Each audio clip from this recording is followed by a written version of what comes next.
우울증 등 정신질환을 심하게 앓던 60대 남성이 환각과 환청을 듣고 아내와 딸을 흉기로 살해했습니다. 말 그대로 제정신이 아닌 상태에서 끔찍한 살인극을 저지른 건데요. 처벌 등 법적으로는 어떻게 될까요? 앵커 브리핑입니다.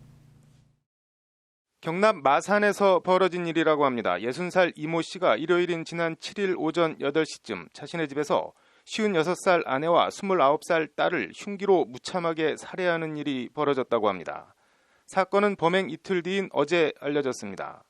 회사원인 이 씨의 아내가 월요일과 화요일 이틀 연속 출근도 안 하고 연락도 되지 않자 직장 동료의 연락을 받은 아내의 친구가 어제 오전 이 씨의 집을 찾아갔다고 합니다.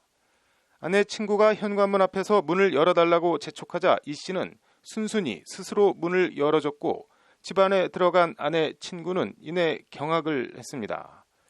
자신의 친구와 친구의 딸이 흉기에 여러 차례 찔려 피를 흘리며 거실에 숨져 있는 것을 목격한 것입니다. 당시 이 씨는 범행 당시 피가 흥건히 묻은 옷을 그대로 입고 있었다고 합니다. 경찰에 긴급 체포된 이 씨는 범행 동기를 묻는 질문에 한 남성이 아내, 딸과 함께 연애하는 장면을 목격해서 그랬다. 지금 생각하니 그게 환청과 환시였다고 진술한 것으로 전해졌습니다. 이 씨는 환각 속 남성에 대해 노후 준비가 잘 된 돈 많은 남자로 묘사하며 아내가 재가를 할까 두려웠다고 범행 동기 아닌 동기를 밝혔다고 합니다. 이 씨는 또 범행 뒤 자해를 시도하다 누군가로부터 화장실에 머물러 있어라는 환청을 듣고 화장실에 있었다고 진술하는 등 시종 횡설수설했다고 합니다. 다만 이 씨는 안방에서 잠든 아내를 흉기로 먼저 찔렀고 잠에서 깨 저항하면서 도망가는 아내를 거실에서 수차례 찔렀다. 비명을 듣고 다른 방에서 나온 딸도 신고할까 두려워 살해했다고 분명하게 진술한 것으로 전해졌습니다. 끔찍한 범행을 저지른 이 씨는 10년 전부터 우울증을 앓아왔고 최근엔 불면증 등 증세가 심해서 정신병원에서 약을 처방받은 것으로 나타났습니다.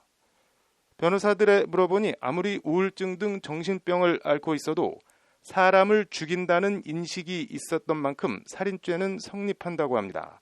다만 심신미약이나 심신상실을 사유로 형 감경이나 집행유예 등으로 실제 처벌을 면제받을 수는 있다고 합니다. 요즘 하루가 멀다 하고 조현병이나 우울증 등 정신질환 범죄 관련 뉴스가 나오고 있습니다.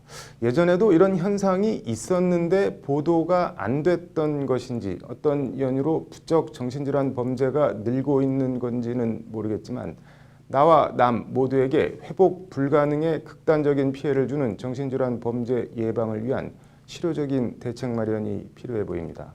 앵커 브리핑이었습니다.